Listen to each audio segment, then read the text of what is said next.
নমস্কাৰ মোৰ YouTube channel মহৎ জীৱনৰ সন্ধানলৈ আপোনালোকক স্বাগতম জনালোঁ।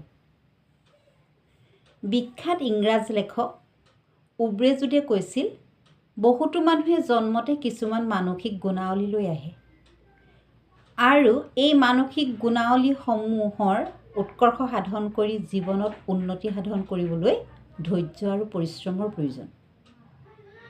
ধৈৰ্য আৰু পৰিশ্ৰমেৰে ডাঙৰ মানুহ হোৱা বেঞ্জামিন ফ্ৰেংকলিনেও কৈছিল, মানুহৰ যদি ধৈৰ্য গুণ থাকে, জীৱনত যিহকে হ'ব বিচাৰে তাকেই হ'ব পাৰে। এনে এক সফলতাৰ কাহিনীৰে আজি মই আপোনালোকৰ আগত উপস্থিত হৈছোহি।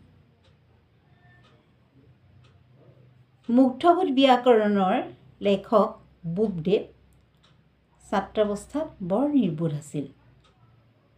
তেওঁ শিক্ষক আৰু সহপাঠীৰ অৱজ্ঞাৰ পাত্ৰ আছিল।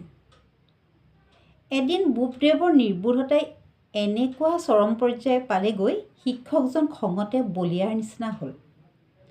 তেওঁ খঙতে বুদ্ধদেৱক ক'বলৈ ধৰিলে, পৃথিৱীত যিমান মূৰ্খ আছে, তই আটাইতকৈ ডাঙৰ মূৰ্খ। তইতো এই জন্মত একো কৰিব নোৱাৰই, অহা 7টা জন্মলৈতো একো কৰিব নোৱাৰিবি।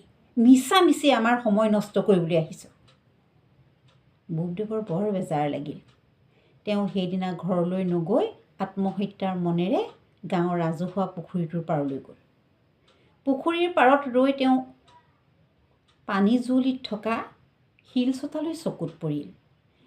গাঁৱৰ জীয়াৰী বোৱাৰীয়ে কাপোৰ ধুই শিলচটা একেবাৰে মিহি কৰি পেলাইছে।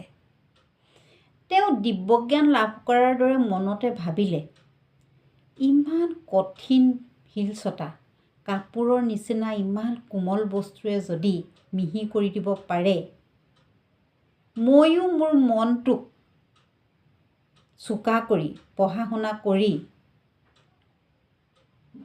এদিন নিশ্চয় কৃতকাৰ্য হ'ব পাৰিম। সেইদিনা ঘৰলৈ গৈ তেওঁ জ্ঞানৰ সাধনা কৰাত লাগিল।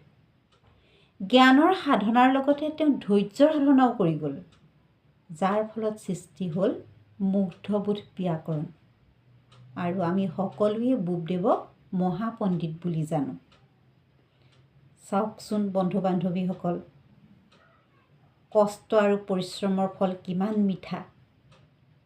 আচলতে জীৱনত উন্নতি সাধন কৰিবলৈ ধৈৰ্য আৰু পৰিশ্ৰম আৱশ্যকীয় চৰ্ত।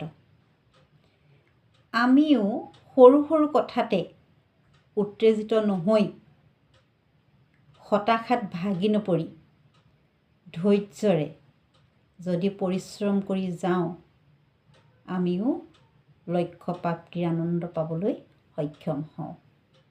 আৰু জীৱনৰ ৰ'দালি গানে আমাকো হাত বাউলি মাতিব। বন্ধু বান্ধৱীসকল, মোৰ চেনেলটো যদি আপোনালোকে ভাল পাইছে, ছাবস্ক্ৰাইব কৰিব, লাইক কৰিব, কমেণ্ট কৰিব। আজিলৈ আহোঁ। ধন্যবাদ।